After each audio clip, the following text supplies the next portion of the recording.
Hey guys, Cecil Uncensored here. Thanks for joining the channel. Thanks for watching the content. Go ahead and leave me a like, subscribe, share it if you feel compelled to. Anything to help me grow the channel. I want to talk about Kamala Harris today. The news is speculating crazy that they are going to appoint this woman to the Supreme Court.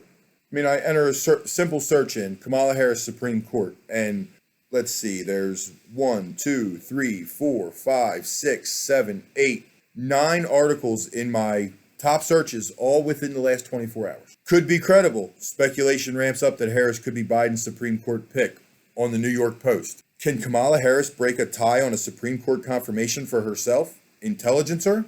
CNN. No, Joe Biden isn't nominating Kamala Harris to SCOTUS. Insider. Fox News panel floats Biden putting VP Harris on the Supreme Court. National Review. Kamala Harris, never on SCOTUS. Boston Herald. Kamala Harris to Supreme Court would open the VP door for Hillary Clinton. But it's not Hillary Clinton, it's Michelle Obama that you need to speculate about, because she can win in 2024 if you believe what the Democrats are saying. National Review, the Kamala for the Supreme Court non-starter. Also in the news, Kamala Harris will play a key role in helping Biden choose Supreme Court pick. CNN, exasperation and dysfunction inside Kamala Harris. Frustrating start as vice president. I love that headline. That headline's awesome. I'm so glad it was in the circuit. Sorry, fan fiction fans. Kamala Harris almost certainly won't be nominated to the Supreme Court. Politico. The Daily Beast. Newsmax hosts, not far-fetched theory. Breyer's exit is a plot to install Hillary as president. Now that's interesting. Newsmax host Grant Stinchfield not only embraced the outlandish theory that President Joe Biden will nominate Vice President Kamala Harris to the Supreme Court, but on Wednesday evening, he added his own laughable theory to the mix.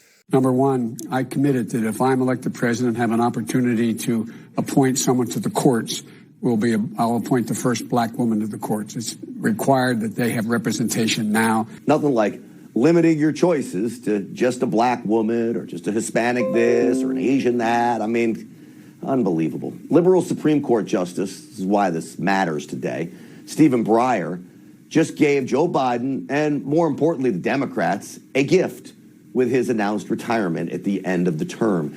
Joe Biden will appoint a successor, and his spokesperson, Jen Psaki, claims Joe will stand by his campaign promise to nominate a black woman. According to Stinchfield, it is not far-fetched at all to view Justice Stephen Breyer's exit as the first step in an intricate plot to finally make Hillary Clinton president. The justice steps down, you nominate Kamala Harris to take his position, you push her through the Senate somehow. You need at least one Republican vote that way. You might be able to get Mitch McConnell to sell out on that. He's a Republican that wears a blue tie. And then Hillary Clinton would be nominated for vice president to replace Kamala Harris. And you'd have to sell that to the senators. And I guess Mitch McConnell might sell his soul on that one too. I've watched his political career I wouldn't put it past him. Hillary Clinton becomes vice president, and then Joe Biden's real medical issues are actually revealed. He steps down or has a health ailment that forces him out. Hillary Clinton assumes power as the president of the United States. And in 2024, she would then run for re-election because she would automatically be the nominee of the Democratic Party. Sounds far-fetched, but with what the Democrats try and do and what the United States government has become, it is so saturated with corrupt individuals and people that only have their own self-interests at heart. They'll pull the wool down over the American public's eyes. They'll float fluff pieces on the news, speculating that Kamala Harris would be nominated. Just another way to distract us, folks. This is Cecil Uncensored. This is my take on Kamala Harris for Supreme Court and who the actual nominations might go to. Stay tuned. Check us out. Leave me a like, comment, share, subscribe. It all helps with the analytics on YouTube. Thanks for supporting the channel, guys. All right, guys. I woke up this morning, checked my notifications on my phone. I've been watching the headlines on this story. I've made mention of it in a few other videos. Should Joe Biden appoint Kamala Harris to the Supreme Court? Why? Hypothetically, a Supreme Court justice was to retire and announce it on his or her own terms. Does President Biden plan to honor his pledge to nominate a black woman to the court? Well, I've commented on this previously. The president has stated and reiterated his commitment to nominating a black woman to the Supreme Court, and certainly stands by that. For today, again, I'm just not going to be able to say anything about any specifics until, of course, Justice Breyer makes any announcement. Joe Biden has a history of making racist remarks, and Biden recently white-splained that Latinos in America resist vaccinations because they're worried that they'll get vaccinated and deported. Kamala Harris has been used for what she was good for, and that was the black vote and the female vote, and now they're done with her. They need to replace her because she is helping the ship sink. Her approval rating's at 28%. She's created bad blood between her and Jill Biden over her pointing out Joe Biden's racial history on the debate stage, and it's time for her to go. They're going to find another way to get rid of her. It's not going to be a SCOTUS nomination, guys. Fresh off refusing to join his party's attempt to bypass the filibuster to pass the John Lewis Voting Rights Act, Manchin, Democrat of West Virginia, now becomes something of a question mark for Democrats who need his vote to confirm Biden's Supreme Court nominee. On Wednesday, Manchin said he looked forward to evaluating the qualifications of the president's pick. And this is why we all have to love Senator Joe Manchin. Thank somebody you know for Joe Manchin, because he is our only defense against Kamala Harris, other than the fact that they need Kamala Harris's vote to appoint whoever they do actually nominate, because chances are pretty slim that they're going to get the Republicans decide on this one, because it's going to be voting reform. It's going to be Roe versus Wade.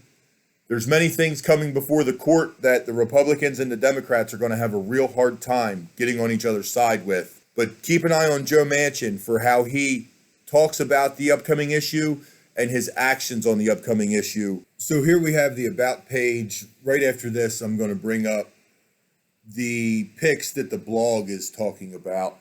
Here we have the SCOTUS blog About page. SCOTUS blog is devoted to covering the U.S. Supreme Court comprehensively, without bias and according to the highest journalistic, legal, ethical standards. The blog is provided as a public service. Tom Goldstein and Amy Howe, husband and wife, founded the blog in 2002. Reporter Lyle Denniston, who retired from the blog in 2016 after 58 years of covering the court, signed on a few years later. Other permanent and part-time staff members have joined over time. Significant contributions have come from other lawyers at Tom's law firm, where Amy was formerly a partner, as well as their students at Stanford and Harvard law schools. These guys, they cover the Supreme Court on a daily basis, all the news that comes out, the cases, the rulings, the verdicts. They know the minds of these judges based off the news coverage that they do.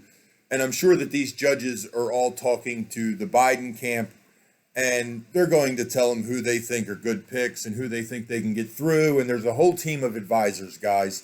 Kamala Harris has no chance. All right, guys, how Biden will choose the next Supreme Court nominee. This is the headline article, SCOTUSblog.com. I gave the intro to this blog a little bit back in this same video. But he's saying that the two leading candidates to replace Stephen Breyer, California Supreme Court Justice Leandra Kruger on the left, and D.C. Circuit Court Judge Ketanji Brown Jackson on the right. Photos via Wikipedia Commons. These are probably who you're going to see the president pick and put before the Senate and the Judiciary Committee. It's going to be one of these two, not Kamala Harris. Many reasons why they can't do it with Kamala Harris, but the key reason being they need her vote in the Senate to get her past the Republican, and she can't vote on herself. So it'll never happen. They're not going to waste their time. Keep your eye on these two. Do the research. Let's look at their beliefs. I'm going to do another video just about them, but this is who we're looking at, guys.